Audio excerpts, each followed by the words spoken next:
বিসমিল্লাহির রহমানির রহিম। আসসালামু আলাইকুম। আমি আবার আসলাম আপনাদের সামনে দুটো কথা বলার জন্য। অ্যাকচুয়ালি আজকে আপনারা জানেন 5ই আগস্ট স্বৈর শাসকের পতন হয়েছে। স্বৈরাচারী শেখ হাসিনা দেশ ত্যাগ করে চলে গেছে, পদত্যাগ করে। এরপর থেকে মূলত সশস্ত্র বাহিনী এদেশের আইন শৃঙ্খলা অথবা নিরাপত্তা যেটাই বলেন সেটার একটা ভ্যানগার্ড হিসাবে কাজ করছে। এবং 8 তারিখে ডক্টর মোহাম্মদ ইউনূস শপথ গ্রহণ করেন তার উপদেষ্টা মণ্ডলী নিয়ে। এই মাত্র 1.5 মাসের মাথায় আমরা অনেক কিছু দেখছি, অনেক ধরনের আলোচনা, অনেক ধরনের পর্যালোচনা। একদিকে যেরকম দেশপ্রেমিক নাগরিকরা তাদের আত্মত্যাগ করেছে, আবার অন্যদিকে দেখছি যে ক্ষমতার জন্য সবাই দৌড়াদৌড়ি দৌড়ঝাঁপ শুরু করেছে। এ টিম বিদায় হয়ে গেছে, সেখানে বি টিম এসে তাদের শূন্যস্থান পূরণ করেছে। বিভিন্ন সময় বিভিন্ন রাজনৈতিক দল বিভিন্ন ধরনের কথা বলে। এক সময় বলে আমাদের এই উপদেষ্টা মণ্ডলীকে আমাদের সর্বাত্মক সহযোগিতা করতে হবে, তাদেরকে ব্যর্থ হতে দেওয়া যাবে না। আবার আমরা বলছি তারা নিজেরাই যেন ব্যর্থ না হয়। মঞ্চে মিটিংয়ে আমরা আবার আরও বলছি যে এই সরকার, এই প্রশাসন ব্যর্থ হয়ে যাচ্ছে। আমরা তাদেরকে সহযোগিতা করার মনোভাব নিয়ে কথা বলছি একবার, আবার তাদেরকে বিভিন্নভাবে আমরা বলছি যে তারা ব্যর্থ হয়ে যাচ্ছে। সশস্ত্র বাহিনী এই মুহূর্তে এদেশের নাগরিকদের নিরাপত্তা দিচ্ছে, এদেশের সার্বিক নিরাপত্তা দিচ্ছে। তারা মাঠে ময়দানে অক্লান্ত পরিশ্রম করছে। আপনারা জানেন যে আমাদের পুলিশ বাহিনীর কি অবস্থা। তারা এখন নিজেরাই একটা মানসিক অশান্তির ভিতরে আছে। তাদের ভিতরে অনেক ধরনের কমপ্লিকেসি দেখা দিচ্ছে। তারা এই মুহূর্তে আর কি কমপ্লিটলি তারা নিরাপত্তা দেওয়ার জন্য আসলে এখনো সেভাবে তৈরি না। এরকম একটা পরিস্থিতিতে যখন সেনাবাহিনীকে তাদের সম্পূর্ণ তাদের কর্মের জন্য, তাদেরকে সঠিকভাবে তাদের কর্মকাণ্ড পরিচালনা করার জন্য তাদেরকে ম্যাজিস্ট্রেসি ক্ষমতা দেওয়া হলো, তখন আমরা চিৎকার শুরু করলাম যে তাদেরকে, সেনাবাহিনীকে, সশস্ত্র বাহিনীকে কেন ম্যাজিস্ট্রেসি ক্ষমতা দেওয়া হবে? তাহলে তারা কিভাবে কাজ করবে? তারা এখন এই মুহূর্তে দ্বৈত ভূমিকা পালন করতেছে। একবার বলছে যে এই সরকারকে সম্পূর্ণ আমরা সহযোগিতা করব যাতে কোনোভাবে ব্যর্থ না হয়, আবার আমরা আরেক দিকে গিয়ে বলছি যে এই প্রশাসন ব্যর্থ হয়ে যাচ্ছে, কেন সশস্ত্র বাহিনীকে ম্যাজিস্ট্রেসি ক্ষমতা দেওয়া হচ্ছে। এগুলোর পিছনে আসলে কি কারণ থাকতে পারে সেটা আমরা সবাই বুঝি। কারণ আমি আগেই বলেছি, এ টিমের জায়গায় বি টিম কিন্তু শূন্যস্থান পূরণ করে ফেলেছে। তাদের দৌড়ঝাঁপ এমন একটা পর্যায়ে যাচ্ছে, তাতে আমাদের গত স্বৈর শাসকের তাদের যে কর্মকাণ্ড সেটা আমাদের মনে পড়ে যাচ্ছে। কাজেই আপনারাও জানেন, এদেশের আপামর জনসাধারণ জানে, এদেশের যে জীবন দানকারী আমাদের ছাত্র জনতা জানে। কাজেই আপনাদের নিজেদেরকে সামাল দেন। বিভিন্ন জায়গায় ক্ষমতার দ্বন্দ্বে নিজেরাই মারামারি করে মরতেছেন। বিভিন্ন প্রতিষ্ঠানে গিয়ে হামলা, চাঁদাবাজি, বিভিন্ন ধরনের অপকর্মে আপনারা সব ধীরে ধীরে লিপ্ত হন। এরকম একটা পরিস্থিতিতে এদেশের উন্নয়ন কিভাবে হবে?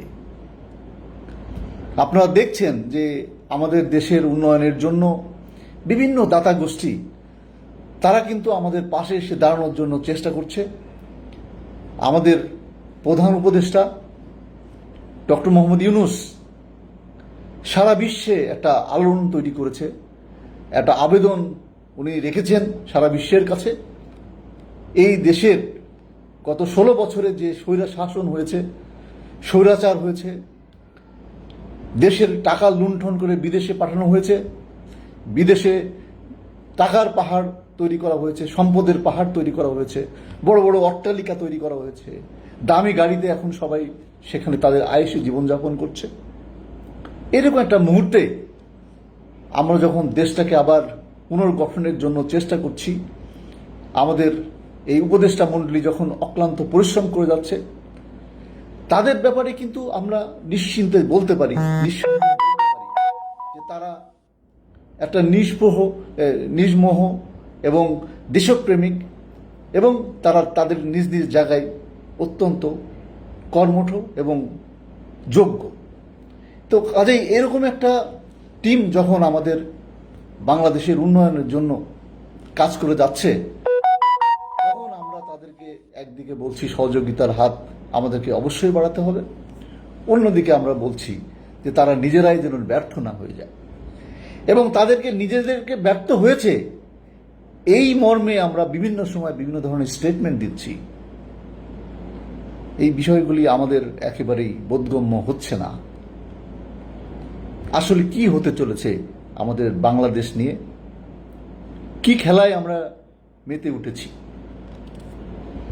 আমাদের দেশের এই দীর্ঘ 16 বছরে যারা স্বৈর শাসন করেছে, তাদেরকে যখন আমরা একে একে বিচারের কাঠগড়ায় দাঁড় করানোর জন্য চেষ্টা চালিয়ে যাচ্ছি, সেই সময় তাদেরকে সহযোগিতা না করে তাদেরকে বিভিন্ন ধরনের সমস্যার মধ্যে আমরা ফেলে দিচ্ছি।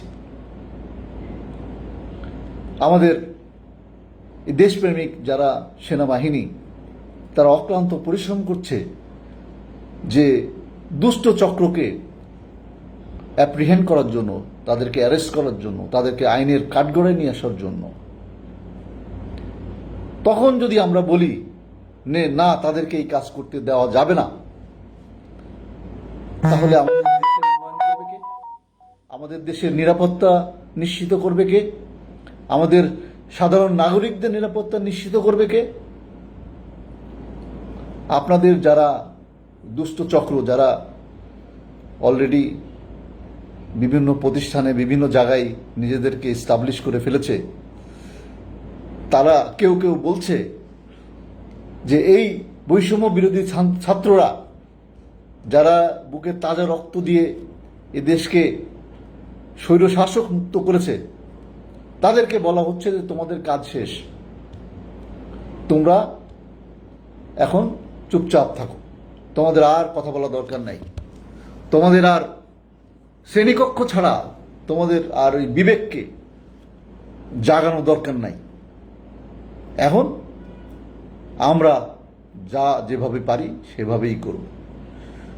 তা আমাদের জাতির বিবেককে যদি আমরা ধ্বংস করে ফেলি, আবার যদি আমরা তাদেরকে মুষ্টির মধ্যে নিয়ে আসি, তাদেরকে যদি আবার প্যাকেটে ভরে আমরা এক জায়গায় সাইড করে রাখি, তাহলে এই যে আন্দোলন করে এই দেশটাকে তারা স্বৈরশাসন মুক্ত করলো, তাদের যে ভূমিকা, যুগ যুগান্তর ধরে তাদের এই ভূমিকা যদি আমরা নিশ্চিত না করতে পারি, তাহলে তো আমাদের দেশের উন্নয়ন তো কখনোই হবে না।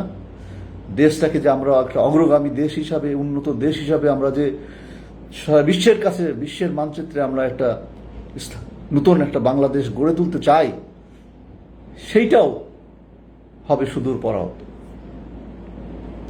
আমরা এই জন্য অত্যন্ত দুঃখ ভারাক্রান্তভাবে আমরা বিষয়গুলি লক্ষ্য করছি যে আমাদের দেশের উন্নয়নের জন্য, আমাদের দেশের সার্বিকভাবে যখন এই উপদেষ্টা মণ্ডলী তাদের শ্রম দিয়ে, তাদের মেধা দিয়ে, তাদের উদারতা দিয়ে, তাদের নিষ্ঠতা দিয়ে, এবং সর্বোপরি তাদের তারা যে একেবারে ভীষণ রকমের একটা সৎ মানুষ, সৎ এখন নিষ্ঠবান হিসেবে তারা যে এই দেশের জন্য কাজ করে চলেছে, তাদের জন্য আসলে আমরা একটা বিরাট বড় একটা চ্যালেঞ্জের মুখে ফেলে দিচ্ছি। আমার সবাইকে আমার বিনীত আবেদন, এদেশের প্রত্যেকটা নাগরিক যেন প্রত্যেক সময় সোচ্চার থাকে, অন্যায়ের বিরুদ্ধে যেন তারা সব সময় সোচ্চার থাকে। আমাদেরকে অবশ্যই আমরা আমাদের সবাইকে, আমরা দেশবাসীকে জানাবো, সবাইকে যে যে প্রতিষ্ঠানে জানা দরকার জানাবো, কিন্তু অন্যায় কাজের অবশ্যই আমাদের প্রতিবাদ করতে হবে। আমরা আমাদের প্রতিবাদের ভাষা একদিন আমাদেরকে দুমড়ে মুচড়ে রাখা হয়েছিল, আমরা প্রতিবাদ করতে পারতাম না, সৎ কাজকে অসৎ কাজকে আমরা সবসময় এড়িয়ে চলতাম, যারা অসৎ কাজে লিপ্ত হতো তাদেরকেও আমরা কিছু বলতে পারতাম না। এইরকম একটা আমাদের সিচুয়েশনের মধ্যে দিয়ে আমাদের 16টা বছর কাটছে। এখন সেই অবস্থা আর করতে দেওয়া যাবে না। আমি সারা দেশের সমস্ত মানুষের জন্য বলবো যে আপনারা সবাই দেখছেন কি ঘটনা ঘটছে। আপনারা যেটা সত্যিকারের অর্থে যেটা ভালো কাজ, সেটার প্রশংসা করেন, এবং যেটা অন্যায় কাজ, আপনার চোখে যেটা অন্যায় মনে হবে, যেটা দুর্নীতি মনে হবে, যেটা এই চাঁদাবাজি মনে হবে, যেটা হলো আমাদের দেশের জন্য যেটা একটা বিপজ্জনক মনে হবে, সেই সমস্ত জায়গায় অবশ্যই আপনারা সোচ্চার হবেন, সবাই আপনারা কথা বলবেন, যাতে যারা এই অন্যায়ের পথ ধরে হাঁটতে চায় তারা যেন নিজেদেরকে সংশোধন করে। আর একটা জিনিস আমি স্পষ্ট করে বলতে চাই, আমাদের দেশে অবশ্যই ভোটের অধিকার নিশ্চিত করতে হবে, এবং এই উপদেষ্টা মণ্ডলী সেটা নিশ্চিন্তে সেটা ওনারা করতে পারবেন আমার বিশ্বাস।